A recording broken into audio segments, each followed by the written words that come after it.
How's it going, guys? Dragonstar Production here to bring you a one-shot what if. That being said, let's jump straight into what if Yamcha was in the Tournament of Power.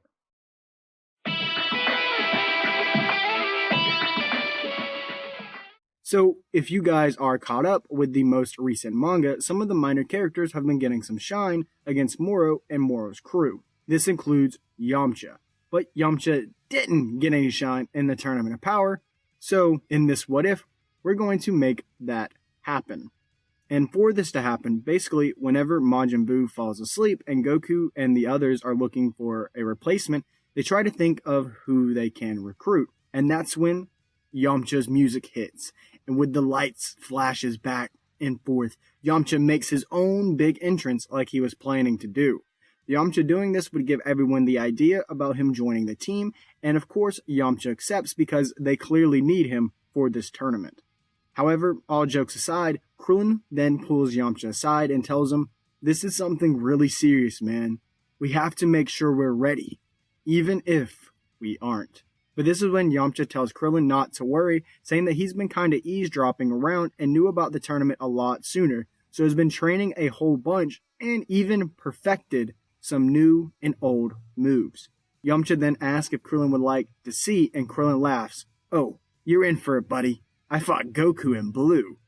The two then fly off to an old wasteland to where they could fight without anything being harmed. This being said, they would both get into their fighting stances as they both raise their ki.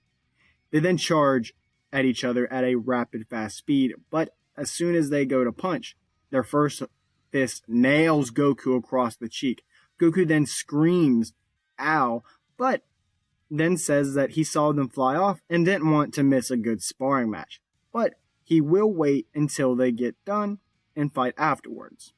This being said, Krillin and Yamcha would take their fighting stances once more as their ki began to rise again. However, before launching into battle, Krillin tries to quickly blast Yamcha, but Yamcha weaves out of the way, slapping Krillin across the back of the head, more or less just taunting him.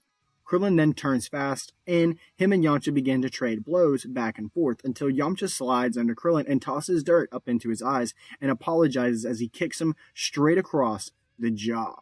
Krillin, though, doesn't take it the wrong way, instead smirks. "You're right. Use the arena to our advantage." Yamcha smiles but doesn't take his eyes off the opponent, and he uses the after image technique to catch Krillin off guard. Krillin catches on rather quick, but not quicker than Yamcha could creep up behind him with a howling wolf-fanged fist. Krillin is knocked flying through some old boulders. Yamcha then turns towards Goku and takes sprint towards him. Goku gets ready, but Yamcha once more slides across the ground, flipping over Goku back over to where Krillin was just knocked down, helping him up. The two then know what to do. The two then charge towards Goku, who powers up into Super Saiyan and catches the two blows. The three then begin to knock bubbles into the sky until Krillin and Yamcha realize an opening, and Krillin then uses the 100-time solar flare, but Yamcha shields his eyes and went by sense of smell, hitting a full power wolf-fang fist onto Goku. Goku goes flying into the sky, and for Krillin and Yamcha, they both then begin charging a Kamehameha to follow him. Goku, though, has no choice but to jump into Super Saiyan Blue, then flings a blast way off into space, not harming a fly. Yamcha, though, then digs his feet into the dirt as Krillin then begins to build two Destructo Discs inside of his hands and charges at Goku, while Yamcha started to power up his Spirit Ball in his hand. By now, Goku had charged in, and Krillin was just throwing the disc at Goku, hoping that he couldn't maneuver them, but being Goku, he was maneuvering them. So this causes Krillin to start throwing them more rapid at Goku. But it was Yamcha who then lifts his fingers and tosses the ball towards Goku. Goku is able to dodge the Spirit Ball for a bit, but between the Destructo Disc going flying in and the Spirit Ball, Goku was having trouble even if he was in Super Saiyan Blue. After this, though, they all decided to stop fighting. For one, Yamcha and Krillin were both pretty drained, and now that we've seen Yamcha's little training session before the Tournament of Power, we're going to be jumping straight into just that. Universe 7 would arrive first on the battle stage, and they would stare around watching all of the other universes appear. Yamcha tries not to get overwhelmed here, and then he remembers what Krillin says about him having to be ready. Yamcha then tightens his belt and waits for the Grand Priest to say that they may begin. I would like to think here that Yamcha would stick to Gohan's original plan, that they would all be staying in the middle, which this would kind of change a little bit because it only means that the androids Goku and Vegeta are taking off because Frieza does not. Anyways, with all the others waiting, they would slowly pick up into one-on-one fights, and Yamcha's first encounter would be a very, very tiny bug. Yes, I'm talking Daemon here from Universe 4. I would also imagine Daemon would stay close to the middle near the beginning to actually prevent from being seen and not really trying to knock anyone off the edge, because if he was, we would have seen it earlier in the Tournament Power. That being said, though, Yamcha actually happens to come across the little guy after being swept up by him. Yamcha thinks hard about it as he keeps getting knocked down because Daemon keeps slipping through his feet. Yamcha by this point, though, is getting closer and closer to the edge, about to get knocked off very, very early in the tournament. But that's when Yamcha uses his Spirit Ball. Yamcha then uses this so that he could direct the ball directly towards Daemon as he hit his feet. And Daemon does just that, charging under Yamcha, but Yamcha falls backwards as Daemon hits him, and then he moves his fingers down, causing the Spirit Ball to directly hit Daemon, causing him to go flying off the edge. Once more, direct his fingers down, having Daemon officially be eliminated. And this would change the tournament because now Piccolo wouldn't be eliminated so easily by Daemon. That being said, Yamcha then makes his way back towards the middle of the arena when a belly smacks him right across the tile. Yamcha picks himself up and notices not only Batamo, but also Vegeta. Yamcha is kinda caught off guard for the moment, and he just gets slapped around by the two. However, Yamcha then gets irritated, yelling at them, mocking them for the way that he's getting beat and how he's tired of just getting beat, because that's literally all Yamcha's done in Dragon Ball since Dragon Ball. This, of course, though, seems to be pretty effective on Vegeta, who causes Batamo to actually climb on top of him to cover his ears. And then the two start working together against Yamcha. Yamcha is clearly overwhelmed now, but it seems like nobody is around at the moment to help, so Yamcha just tries to knock off Batamo off Vegeta's shoulders the best way that he can. However, this wasn't working very well, so Yamcha attempts everything he possibly can, but he still seems to be falling short and getting beat pretty badly. Yamcha, though, has one trick up his sleeve. Yamcha then says that he hasn't used this in a while as he charges his extra large Spirit Ball. This Spirit Ball is larger than any other technique that Yamcha has ever charged. It has an immense amount of energy, almost like a mini version of Goku's Spirit Bomb.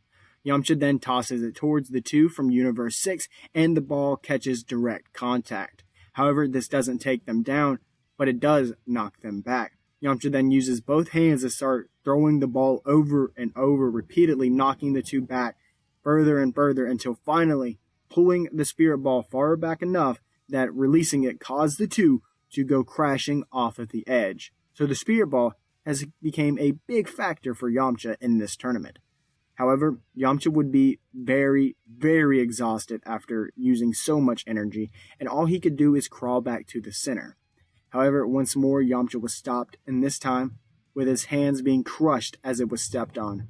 It then grabs Yamcha up by the neck, but to Yamcha's luck, Tien, who absolutely did nothing in the entire tournament, comes to save Yamcha and kicks right across the face of Frost. Frost then wipes his mouth, saying that he doesn't appreciate them eliminating his team, that now it is their turn to be eliminated. Frost then manages to take on Tien, a very damaged Yamcha, pretty steady I would say. Yamcha basically, though, just stays back shooting ki blasts here and there whenever he was able to charge enough energy, while Tien was right in the front of the battle with Frost. Frost overpowered Tien by a good amount, but it was to Tien's luck because Vegeta as a Super Saiyan comes flying in, knocking Frost away from Tien. Vegeta then turns back and tells them not to get into a fight they can't handle. This pisses both Tien and Yamcha off, but they know that Frost had a pretty good chance of eliminating them both. This does mean that Yamcha would actually get some rest for the first time in the tournament, as well as Tien now. In the meantime, though, Frost will be fighting Vegeta, who would use his smoke bomb to eventually disappear and get away from Vegeta. This then leads to Frost eliminating Krillin by sneaking up behind him and swiping his feet with his tail like he did in the anime. Yamcha would see all this happen and feels like he has no choice but to go fight Frost, but he's pissed off that Vegeta, who intercepts Frost before Yamcha could. Vegeta then powers up to Blue and easily mocks Frost, eliminating him right then and there. Yamcha once more is saved, but Yamcha just kind of hops around with Tien until the two come across the sniper. Tien and Yamcha know that they have to do something, so Tien, just like in canon, uses his multi-form and charges straight towards the sniper. One by one, Tien is actually getting knocked off until finally reaching range to where he could shoot off his tri-beam. This is also when Yamcha was running around behind the sniper after figuring out his location. Tien then launches his tri-beam, hitting direct onto the sniper, but it is then Yamcha who comes up with an uppercut that finishes off the sniper with the Wolf Fang Fist. It is now Yamcha who watches and guards Tien's back as he heals after using his multi-form technique. Yamcha, though, cannot defeat his next enemy. His speed is just too much. Yamcha is literally being hit from all angles. He cannot turn, he can't look behind him, in front of him. He couldn't even fall to the ground. He was getting hit so fast. Until he eventually gets kicked right across the jaw, causing Yamcha to go tumbling off the side of the ring, getting eliminated by none other than Dispo. That being said, Yamcha in this tournament is over. But I will go over some other key moments that would either need to happen because either Frieza eliminated them or explaining how Yamcha being in the tournament would change certain events.